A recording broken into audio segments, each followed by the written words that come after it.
Hello, I'm Kim DeStefano. I'm a transformation and meditation coach, and I've created products and services designed to assist people with their personal growth and their transformations. And today, the topic I want to talk to you about is getting back into your body. And this is a topic that I think is definitely worthwhile and is definitely worth our attention. I've been a massage therapist for a very long time. And in that process, I've noticed through working with my clients and then through myself in my own life, most of the time we're not really in our bodies. We're mostly kind of in our heads, and where there's sort of a disconnect that has taken place. And culturally, it might just be a cultural thing. I know for the United States, it's very common. I don't know about other places in the world. But we definitely have learned to associate more about our thought processes, less about our bodies and being in our bodies and sensing kind of what's going on with our bodies and experiencing the world through the body as opposed to through the mind. And the reason why I want to talk about it today is when we experience life more through the body. That doesn't mean that it's either one or the other. It doesn't mean it's either the mind or the body. But when we experience life more through the body, we have a much richer experience, because when we're experiencing something through the body, we're actually in the body and we're much more in the moment.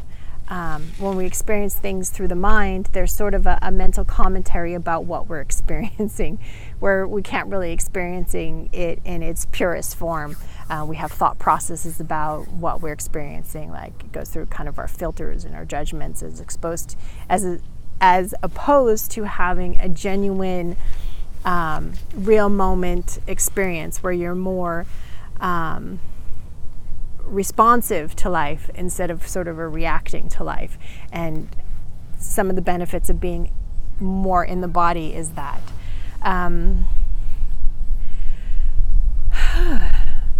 I would venture to say that many times our not being in the body, like I said, comes from habits of thought, learning patterns from the people around us. Maybe the people around us weren't very much in their body, they were just in their head as well. Also, sometimes we're not very happy with our bodies, maybe because we don't like the way they look, or they might be in pain, or we might have experienced some kind of a trauma, and the body does kind of hang on to those traumas. I definitely experienced that through working with thousands of people actually with their body. Their bodies can hold on to trauma and pain and memory. We kind of call it muscle memory in the massage world. So that can be some of the resistance that there is going into the body.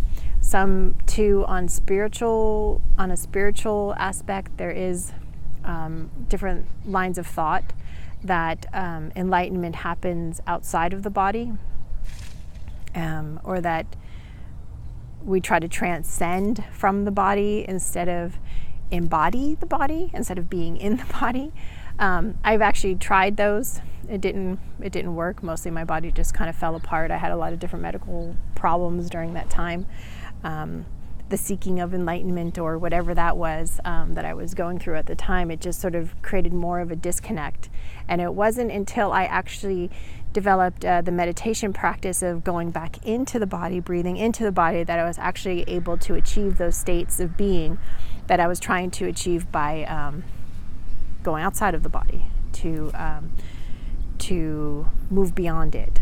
So I have developed some meditations.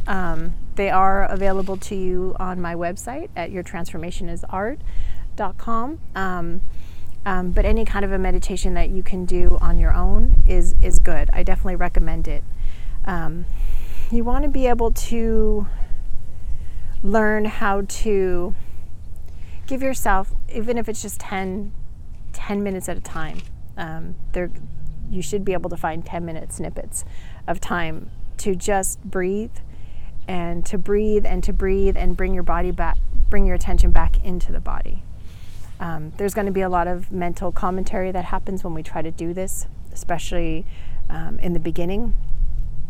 but you have to know that there's a reward for that. Once you break through it, you just have to learn how to kind of navigate through that, as uncomfortable as it may be.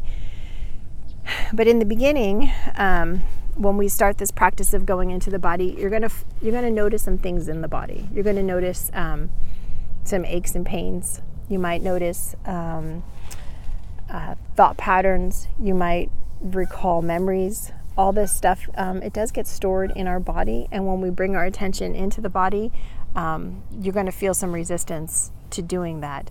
But once you start doing that, it kind of really creates kind of a space in the body to be much more present in the moment. So over time, through the practice of it, I think that's why they call it a meditation practice, because it does take practice and it does take time. It's usually not a one-off, sit down for 10 minutes and boom, you're fully present in the body and your life rocks. It is a journey. But through the process of being willing to spend the 10 minutes at a time just to kind of sit with yourself, sit in the body, and then you kind of take some deep breaths in and you bring your attention back into the body, and then let whatever comes up, as uncomfortable it is, any kind of memories, any kind of thoughts, just let all that stuff come up. If you become more aware of the pain that's in the body, just be okay, just observe the pain. Through the work I've been doing with people, a lot of the pain, not all of the pain, absolutely not all the pain, but a lot of the pain that people have, their necks, their shoulders, their backs, a lot of it is from different patterns, mental, emotional patterns, some energy patterns, things that we're hanging on to, not knowing really how to let them go, and been able to really help people free themselves from a lot of different aches and pains that really didn't even come from a physical ailment. It came from probably the mind or energy systems, but through acknowledging them and addressing them and breathing through them and working through them, we were able to help them release them. So there is a lot of benefit of getting back into the body. I just want to encourage you to do that. You can do it with me through my practice, or you can find another practice, or you can do it by yourself. Any way you can, any way that you choose to do it, I just encourage you to do it, because life is so much better when we're in our body. And this is probably almost a book in itself, so I'm trying to kind of give you a very condensed version. But when I'm, for myself, when I'm fully present in my body, anything I do has more of an authentic feel to it, and there seems to be a genuine power behind it, and a consciousness about what I'm doing. When I'm fully present in the body and in the moment, my decisions come from a deeper place within me. They come from more of a state of an awareness, and any action I take from this state and from being in my body then has power, instead of sort of an elusive, airy kind of thoughts. You'd have to experience it yourself to fully understand what I'm trying to tell you, but through being present, being in the body, I experience life better. Everything's better. Breathing feels better. Food tastes better. Things don't bother me like they would if I wasn't in the body. I don't get pulled away. I don't lose moments of time. Like, well, what happened? Like, what just happened with the last 15, 20 minutes? You know, I was in my body, experiencing my body as an expression and as an extension of the consciousness that I am. And I think we miss that when we're so much in our thought processes, or not wanting to be in the moment. We kind of miss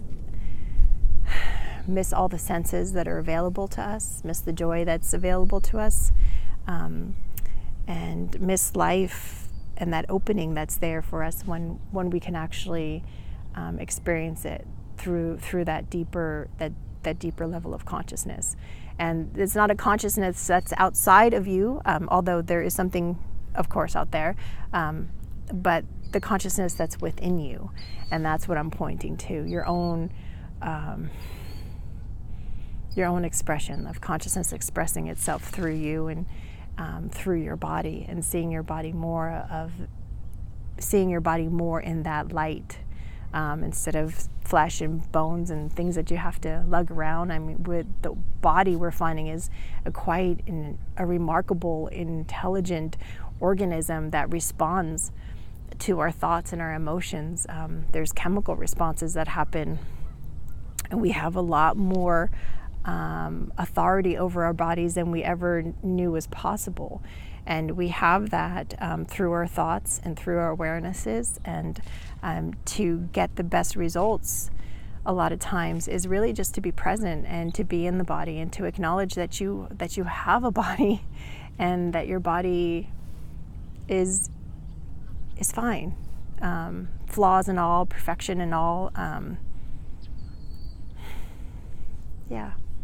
Yeah, I could go on and on and on. Like I said, I might even put it in like a book form, but I just wanted to encourage you to take time to be in your body. And if at first it's very uncomfortable, and it very well may be, you have to kind of work through some of that to get to that vibrancy that's in the body, that deep life force energy that's yours. And that you have a right to tap into and to experience life through.